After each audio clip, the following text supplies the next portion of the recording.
Thank you, Gene. Thank you, college Democrats and college Republicans for having this. It's the most important thing we can do as a community is to have an open dialogue about our elected officials and our vision, each of our visions, not just the people sitting up here, but each person in here. Many of you might have moved to Knoxville hoping that Knoxville and UT would have an impact on you. And what I'm going to do during this campaign, and tonight we're going to start that, is to challenge you to have an impact on Knoxville. Just as big of an impact on Knoxville as what you hoped it'd have on you. There are 30,000 students at the University of Tennessee, eligible voters.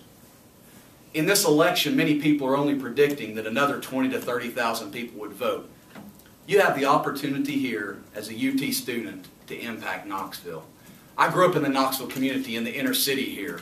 I grew up in a home that really valued public service. I tell people I'm running for two reasons. Number one, I have a passion for public service. I grew up in a family where my mentors, my father and my grandfather, they were small business owners and they were elected officials.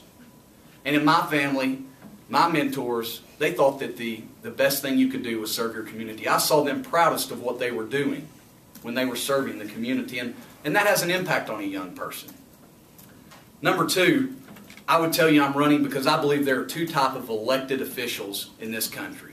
For the most part, we have representatives and we have executives, and I believe a city's best served when they're being served by a city mayor that's had private sector executive experience before.